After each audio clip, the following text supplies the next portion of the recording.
Whether it's finances, whether it's spouses, single people and married people shouldn't be hanging out. You can have them as friends, but if they are single, they may lure you into the single life and make you think life is better without. I'm not just talking out of my ear.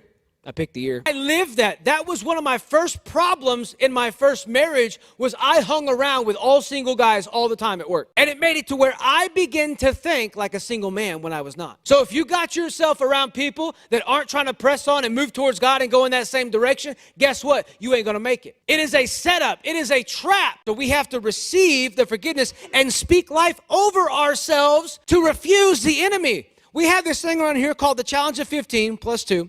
5, 5, and 5. 5 minutes of prayer, 5 minutes of reading your word, 5 minutes of praising God every day. Invite one person to church and do one small act of faith every single day. Some of you waking up and going to work is an act of faith. Life gets tough sometimes. You end up in seasons and doing things you never wanted to do in your entire life. And you look around and you're like, well, how did I get here? Believe in God, trust on him and not your understanding, but his.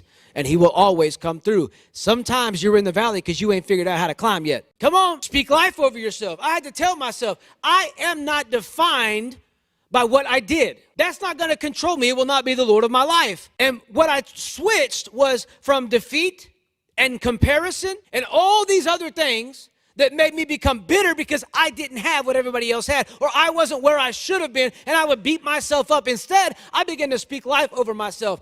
And repetition produces replication. So when I started telling myself of how good my God is, look, read the Psalm. David did this all the time. He would begin to uplift himself, and he would encourage himself by talking about how big and awesome and great his God is and how faithful his God is. If you can't find nothing good about yourself, start praising the Lord for how good he is.